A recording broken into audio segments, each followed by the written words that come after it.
Bonjour Becky, bonjour cher Jacophile, bienvenue dans Exceptionnel où on explore les saveurs du leadership féminin. J'ai le plaisir de recevoir une femme qui a su transformer la gourmandise en stratégie, le dessert en marque et l'audace en entreprise. Madame Chavio Maeva Mebiam, on va bien reprendre, hein. Madame Maeva Chavio Mebiam, CEO de Pancakes and Foodies. Bonjour Maeva. Bonjour Patty. Alors aujourd'hui, on va parler de ce que ça veut dire diriger avec saveur, stratégie et audace. Le Mhm. thème, ce sera leadership sucré et défis salés. Maëva, j'espère que tu es Ça, prête à saupoudrer cette conversation de sincérité et de stratégie. ça promet, je ferai l'effort de parler avec mon cœur. Ok, ben, donc c'est parti. Alors, est-ce que tu peux nous parler de ton parcours professionnel avant l'aventure sucrée Pancakes and Foodies?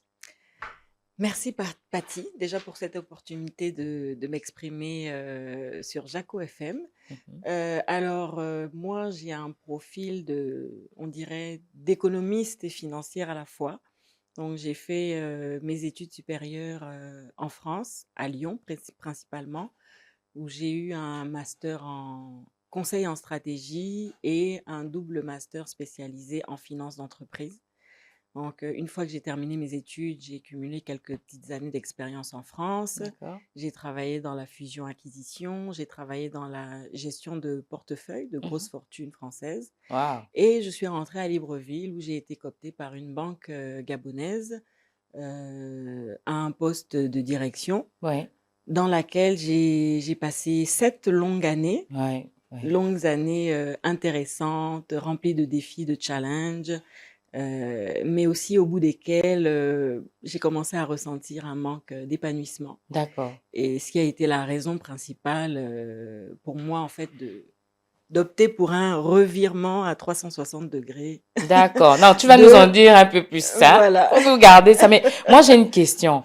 Alors, tu quittes euh, euh, l'international, j'ai envie de dire, parce que tu travailles à Oui, l'international et tu oui, rentres au Gabon. oui. Comment tu fais ce lien-là? Qu'est-ce qui t'emmène à rentrer? Bah, écoute, en fait, moi, j'ai toujours été très attachée à mon pays, D'accord. à ma famille. D'accord. Ça a toujours été mon repère, en fait. Mhm. Et être à l'étranger, c'est très bien un moment pour moi. Il y en a Ouais. qui aiment. J'ai aimé le temps que j'ai passé à l'étranger, Mhm. mais pour moi, il était temps que je rentre chez moi et que je puisse apporter, comme on dit, ma pierre à l'édifice. D'accord. Donc, c'était vraiment un retour avec le cœur Ouais. et sans contrainte et voilà, avec le plus grand des plaisirs. D'accord. Alors là, on va maintenant aller dans l'élément déclencheur. Le Oui. vrai déclic qui t'a fait troquer la banque pour les gâteaux. Bon, nous, on dit les gâteaux, mes chers Jacophile, c'est un cake store, s'il vous plaît. Il faut préciser. C'est un cake store. Elle va bien nous expliquer tout à l'heure ce qu'est un Oui. cake store. Mais avant ça, quel a été le vrai déclic? Parce qu'on ne passe pas de la banque à diriger un cake store Ouais. comme ça, tu vois. Non, Donc, absolument. Je dirais que ça fait partie des hasards de la vie. Ça fait d'accord, partie de ce que Dieu décide pour soi sans qu'on ne soit même au courant. d'accord.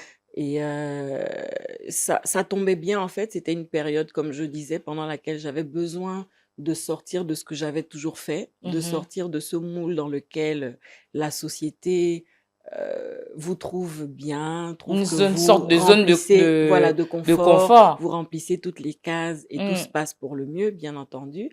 Et mm. donc, vous arrivez à ce moment-là où vous êtes un peu en quête de votre identité professionnelle. D'accord. Lorsqu'on fait des études, on le fait parce qu'on a envie de progresser dans la vie, on a envie de se spécialiser dans un domaine, en devenir expert. Mais après, dans la pratique, vous êtes, pour certains, je pense, vous êtes rapidement face la réalité, en fait, qui comment je vous expliquerais ça? Qui, en fait, vous montre que ce que vous avez fait ou ce que vous connaissez, ne correspond finalement pas totalement à ce que vous avez dans les tripes, à À ce ce que à quoi vous vous avez aspirez, quoi. envie de faire et à Ah, ce à quoi vous aspirez. Mais d'accord. il arrive ce moment-là où vous savez pas vraiment en fait ce à quoi vous aspirez. D'accord.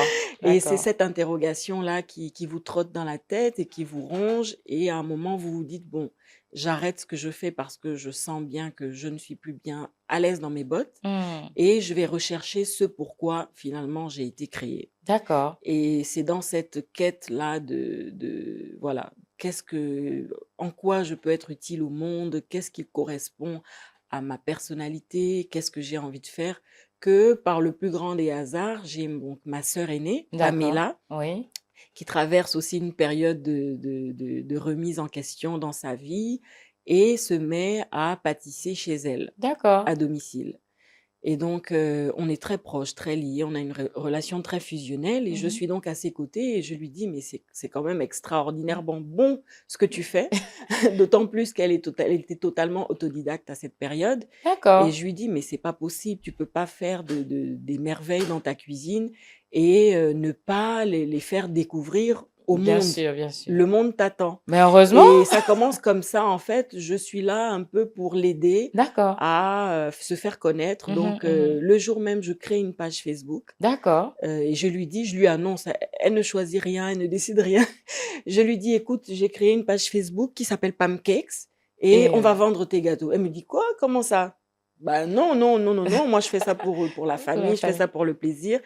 Et au bout d'un jour ou 2, on a une dizaine de commandes parce qu'on a quelques petits retours de deux trois personnes qui avaient Déguster. dégusté, Mmh. à la maison et qui ont fait leur retour, sur, internet et donc ça a attisé la curiosité de personnes qu'on ne connaissait pas du tout, qui ont passé commande.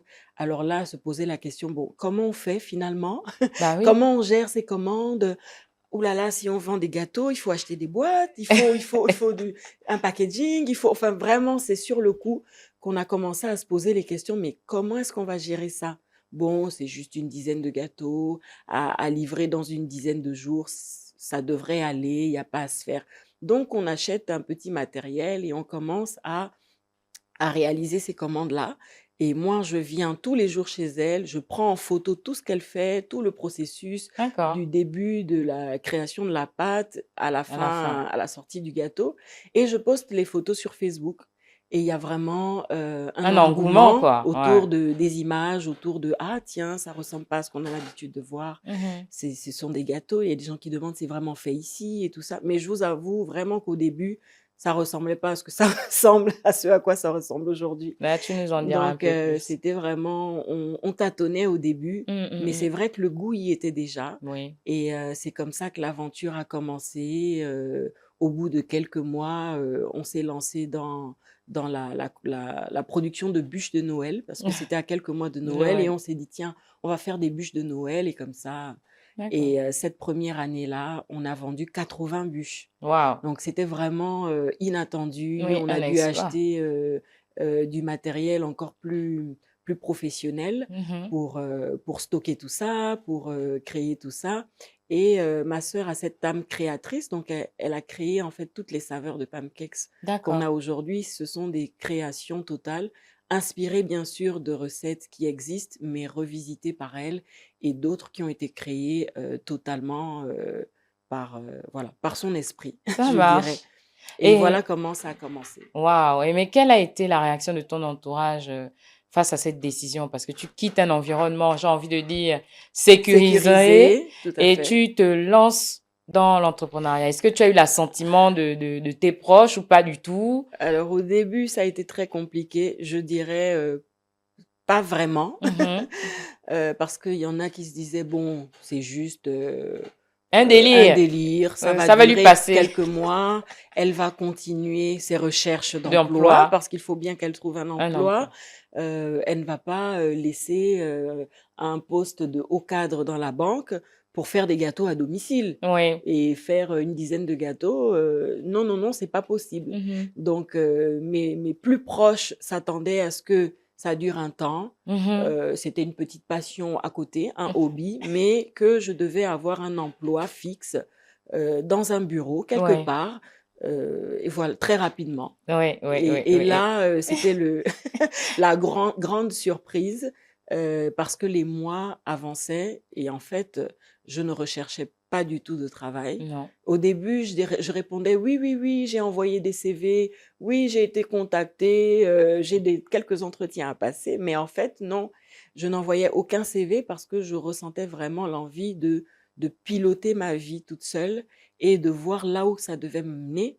C'est vrai qu'on se dit: «Bon, on va voir un temps ce que ça donne et si vraiment, ça ne donne rien, Oui, on on repart. repartira, Mmh. dans la recherche d'emploi».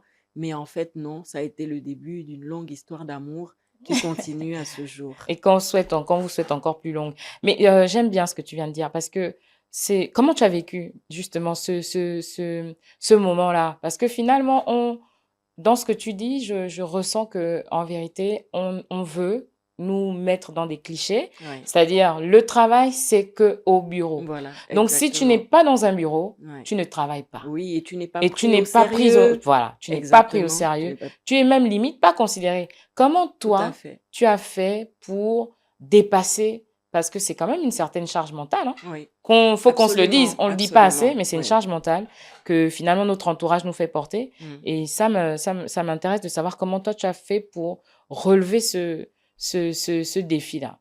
Bah, ça n'a pas été facile, hein, parce que lorsqu'on grandit, on a vraiment l'impression que ce que la société attend de nous, c'est ce qu'on doit faire. Ah ah. Donc on remplit des cases et on se dit qu'on fait bien, on est la bonne élève, Exact. le bon employé, la bonne directrice. On essaye de faire tout bien et de conserver un peu cette image-là que les gens ont de soi Mmh. finalement, jusqu'au moment où ça devient, heu je dirais viscéral. Oui. Ça devient profond, ce désir-là de sortir, de crier, de faire entendre sa voix, cette petite voix intérieure qui vous dit que vous n'êtes pas bien. Vous sentez que vous n'êtes pas bien et que vous avez autre chose à faire.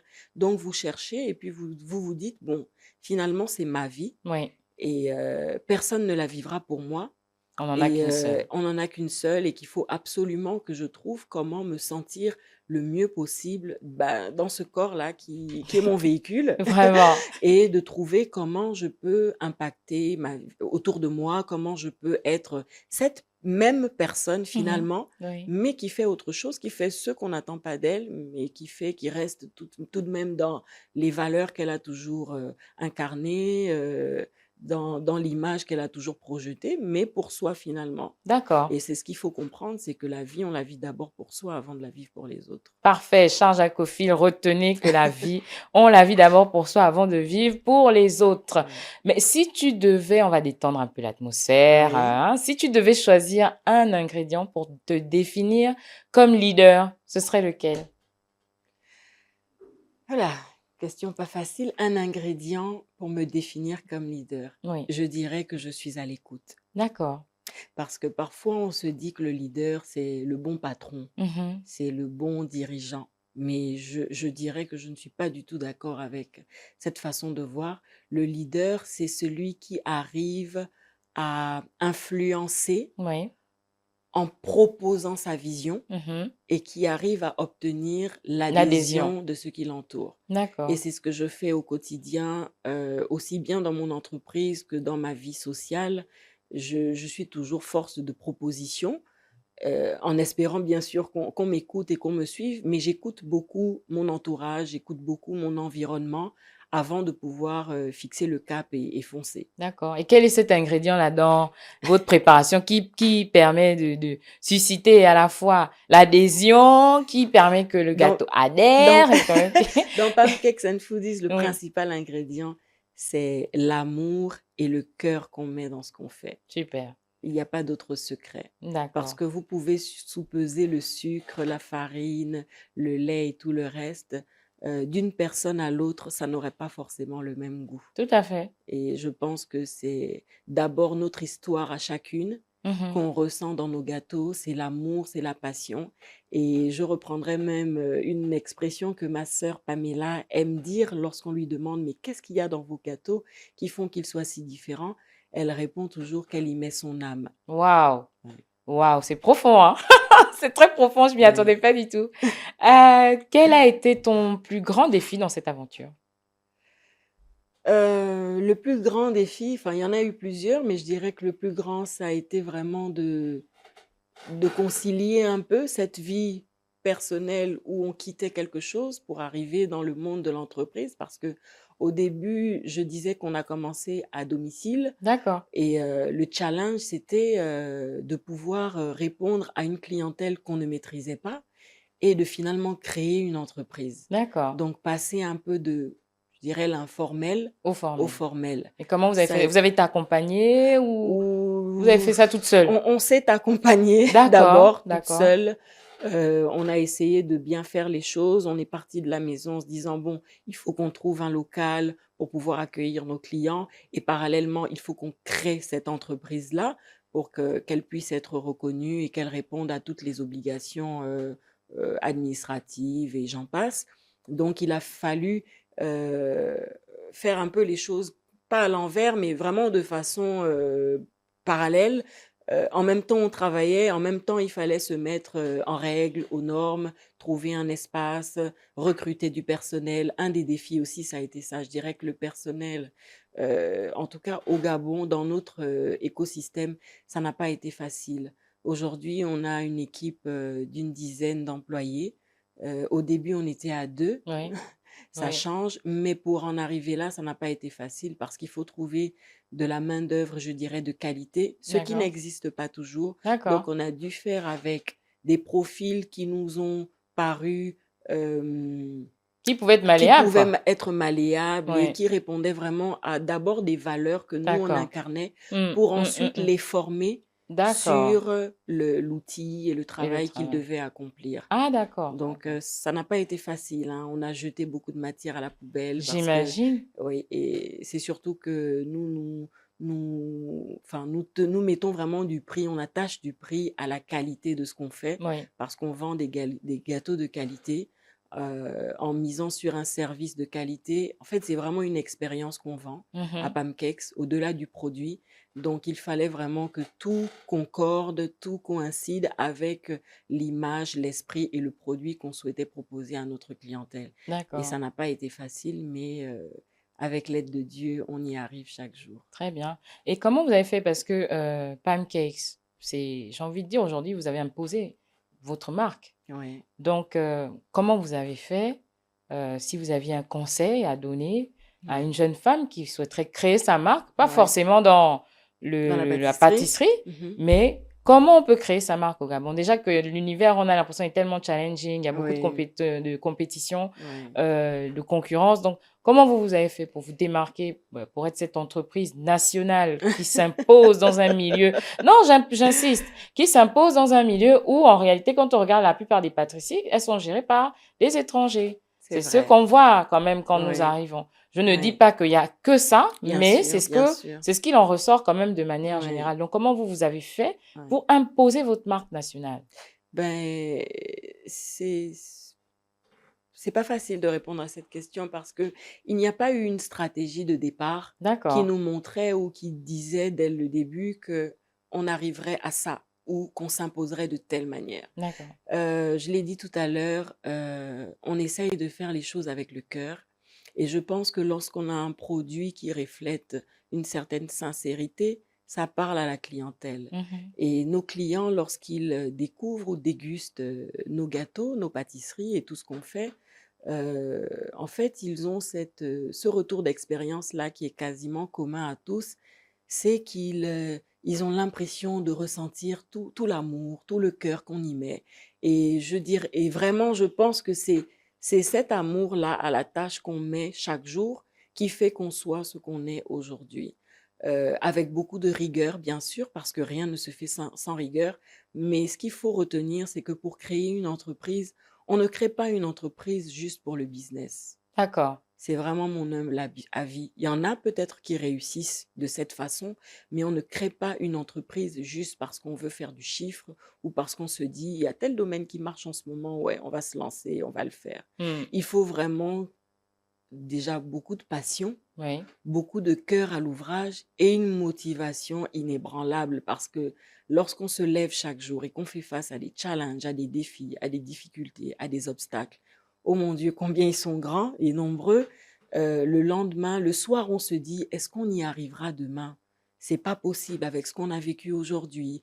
Vous avez des employés qui n'ont pas fait comme vous leur avez montré. vous avez jeté plus de centaines de mille de marchandises à la poubelle. Demain, il faut recommencer. Est-ce que vous pourrez trouver la même motivation? Enfin, c'est tellement de difficultés l'entrepreneuriat que si vous n'êtes pas armé de passion, de patience également, et vraiment de motivation, de ce boost-là intérieur, vous n'y arriverez pas. Ça marchera un moment, mais après, vous ne trouverez pas la force et l'énergie de vous lever le jour d'après pour continuer. D'accord. Donc, c'est vraiment important de faire les choses avec Avec le le cœur. cœur, de faire les choses avec la conviction et de Mhm. se dire qu'on fait quelque chose parce que on le ressent dans nos tripes, on le ressent à l'intérieur de nous et que vous avez l'impression de vous lever quasiment tous les jours en fait pour ça. C'est Oui. comme une mission que vous Vous vous êtes êtes assigné. assigné, vous devez la réussir, sinon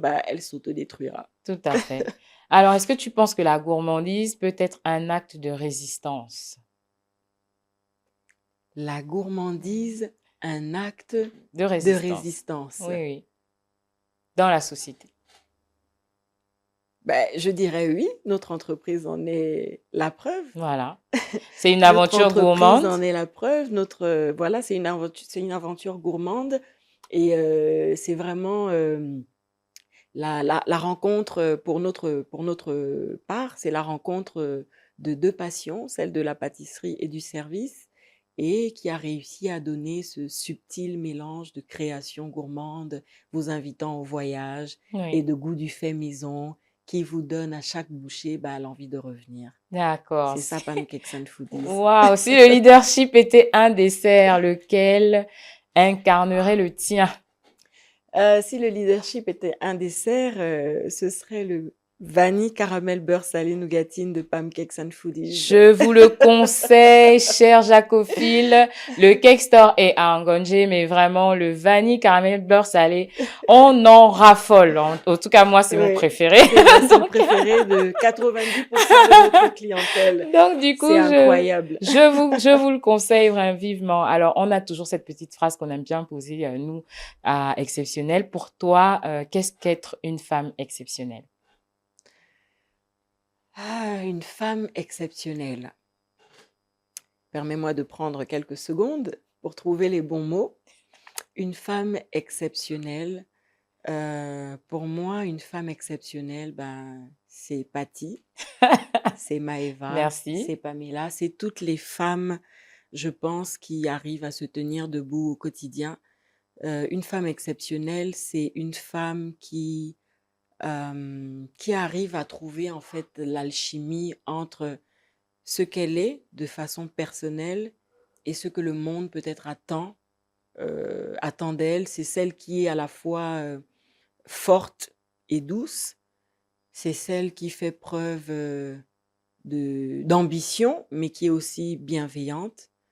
C'est celle qui est cette femme dans l'intimité et qui est celle que le monde attend. Wow. Je pense que la femme exceptionnelle, la définition de la femme exceptionnelle est une définition que chacune des femmes, en fait, devrait pouvoir donner par rapport à son vécu et par rapport à la manière avec laquelle elle habite le monde. Très bien, merci Maëva d'être venue à Jaco FM et plus précisément sur Exceptionnel. C'était vraiment un plaisir. Hein. Merci pour ce partage à la fois sucré et puissant. Hein. Merci Patty pour cette invitation. Écoutez, cher Jacophile, c'était Patty, 98.3 Jaco FM. Becky, à toi l'antenne. Je vous dis à mardi prochain pour une nouvelle émission et surtout pour rencontrer une nouvelle femme exceptionnelle. Becky, à toi l'antenne. Jaco FM 98.3. Jaco FM.